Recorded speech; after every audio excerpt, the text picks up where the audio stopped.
अल्हम्दुलिल्लाहि वहदहु ला शरीका लहु वस्सलातु वस्सलामु अला मन ला नबिय्य बअदा। इत्तिकाफ़ के मुतालिक चंद एक मसाइल ज़ेहन नशीन फरमा लें। इत्तिकाफ़ सुन्नत वो है जो सिर्फ रमज़ान के आखिरी अशरा में किया जाता है। रमज़ान की सुन्नत इत्तिकाफ़ का वक़्त 20वां रोज़ा पूरा होने के दिन गुरूब आफ्ताब से शुरू होता है और ईद का चाँद नज़र आने तक रहता है। मुतकिफ़ को चाहिए कि 20वें दिन गुरूब आफ्ताब से पहले जिस मस्जिद में इत्तिकाफ़ करना उसमें दाखिल हो जाए। ये इत्तिकाफ़ सुन्नत मुअक्कदा अलल किफ़ाया है, यानी बड़े शहरों के महल्ले की किसी एक मस्जिद में और गांव देहात की पूरी बस्ती की किसी एक मस्जिद में एक आदमी भी इत्तिकाफ़ कर ले तो गांव में कोई शख्स गुनहगार नहीं होगा। जिस महल्ले या बस्ती में इत्तिकाफ़ किया गया है, इस महल्ले और बस्ती वालों की तरफ से सुन्नत अदा हो जाएगी, अगरचे इत्तिकाफ़ करने वाला उस बस्ती का ना हो, किसी और बस्ती का हो।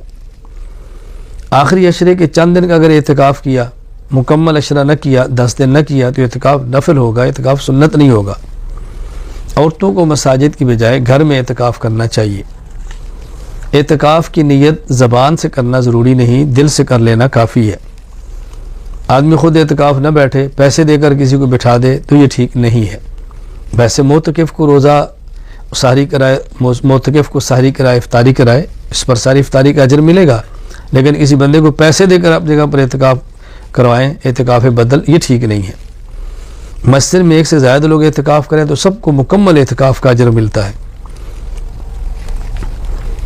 इत्तिकाफ़ मसनून के सही होने के लिए चंद एक शराइत हैं। नंबर 1, इत्तिकाफ़ करने वाला मुसलमान हो। नंबर 2, आखिल हो।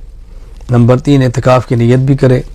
नंबर 4, इत्तिकाफ़ मस्जिद में करे, औरत हो तो घर में करे। नंबर 5, जनाबत से पाक हो। अगर हालत जनाबत में इत्तिकाफ़ में बैठ गया, इत्तिकाफ़ तो होगा लेकिन हालत जनाबत में मस्जिद में दाखिल होने की वजह से गुनाहगार होगा, इसलिए जनाबत से पाक होना ज़रूरी है। अगर औरत तो हैज़ और निफास की हालत के अंदर न हो, मगर ना उसका इत्तिकाफ़ नहीं होगा, क्योंकि इत्तिकाफ़ के लिए रोज़ा चाहिए, सारा में रोज़ा रख नहीं सकती। फिर इत्तिकाफ़ वाले को चाहिए कि रोज़ा रखे। अगर इत्तिकाफ़ के दौरान एक रोज़ा भी छूट गया तो यूँ समझें कि सुन्नत इत्तिकाफ़ इसका ख़त्म हो गया। अगर किसी शख्स ने पहले 20 दिन न रोज़ा रखा न तरावी पढ़ी, सिर्फ आखिरी अशरा इत्तिकाफ़ करना चाहे तो ये शख्स भी कर सकता है। जिस शख्स के बदन से बू वगैरह आती हो उसको इत्तिकाफ़ नहीं करना चाहिए। अगर इतने कम दर्जे की खुशबू से ख़त्म हो सकती हो तो अलग बात है। वैसे इत्तिकाफ़ में बैठ कर मज़ीद मुतकिफ़ीन और नमाजियों के लिए अज़ियत और तकलीफ़ का बायस न बने। इत्तिकाफ़ की हालत में चंद काम ऐसे हैं जो करने जायज़ है और बंदा कर सकता है। मोतकिफ़ का मस्जिद में खाना, मोतकिफ़ का मस्जिद में पीना जायज़ है। मोतकिफ़ का मस्जिद में सोना जायज़ है। ज़रूरत की बात करना जायज़ है। अपना निकाह इत्तिकाफ़ के दिनों में मस्जिद में जायज़ है। किसी और का निकाह हो और ये निकाह हाँ हो तब भी जायज़ है।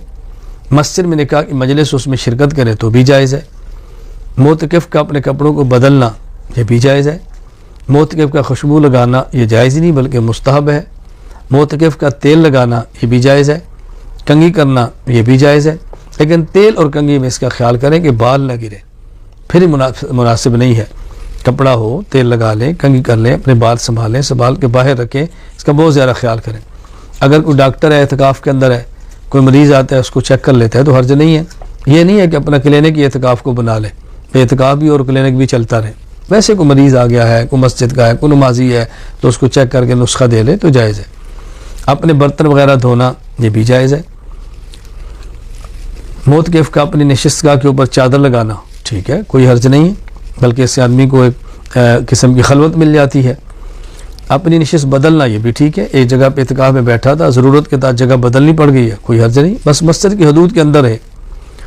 बक़दर ज़रूरत बिस्तर, बर्तन, सामान वगैरह रखना ये भी ठीक है, कोई हर्ज नहीं। मोतकिफ़ का तकाज़े के लिए मस्जिद से बाहर जाना ठीक है। अगर करीब जगह ना हो, दूर हो तो भी ठीक है, लेकिन करीब जगह छोड़कर दूर जाना ये ठीक नहीं है। मोतकिफ़ हाजत के लिए बाहर जाता है, बैतुल खला के लिए लाइन लगी है, इसको वहाँ इंतज़ार करना पड़ता है तो जायज़ है। बेहतर तो यह है कि इंतज़ार मस्जिद में करे, लेकिन अगर ऐसी सूरत हो भी ये मस्जिद में है तो उसका और बंदा आएगा तो इसको तकलीफ़ होगी तो वहाँ भी इंतज़ार कर सकता है। कुछ चीज़ें ऐसी हैं जिससे मोतकिफ़ को बचना चाहिए। बग़ैर ज़रूरत के बातें करना से बचे। फोश बातें करना बाहर भी जायज़ नहीं है। फिर रोज़े की हालत में एतकाफ़ की हालत में मस्जिद के अंदर बहुत बड़ा जुर्म है, बचना चाहिए। ज़रूरत से ज़्यादा मस्जिद में सामान लाना ये भी मुनासिब नहीं। और अगर अपने साथ एतकाफ़ करने वाले कम माली हालत के हों, अपनी बड़ी हालत के मुताबिक लाना, इससे भी ज़रा एहतियात करनी चाहिए। कोशिश करें कि इन दिनों में इस तरह चलें कि ऊंच नीच का फ़र्क कम हो तो ज़्यादा मुनासिब है। मस्जिद की बिजली गैस इस्तेमाल करना ये भी जायज़ है। हाल बरता कोई सिगरेट का आदी हो, हुक्के का आदी हो तो ये उसके लिए जायज़ नहीं है, इससे बचना चाहिए। हाजात तबिया के लिए बाहर निकलना, गुस्ल की हाजत पेश आ गई फ़ौरन जाए, तकाज़े की हाजत है चला जाए, उसके लिए जायज़ है। अगर कोई बात करता है चलते चलते ज़रूरत की तो कोई हर्ज नहीं है, लेकिन बात के लिए मस्जिद से बाहर ये बिल्कुल ठीक नहीं है। या वज़ू के लिए था और बात की वजह से बाहर रुकना पड़ा, ये ठीक नहीं, ये ममनू है, ऐसा नहीं करना चाहिए। बस इन चीज़ों का बहुत ज़्यादा अहतमाम करें, आदाब का ख्याल करें, तिलावत का ख्याल करें, ज़िक्रुल्लाह का ख्याल करें, अपने आप को इबादत के अंदर मशगूल रखें।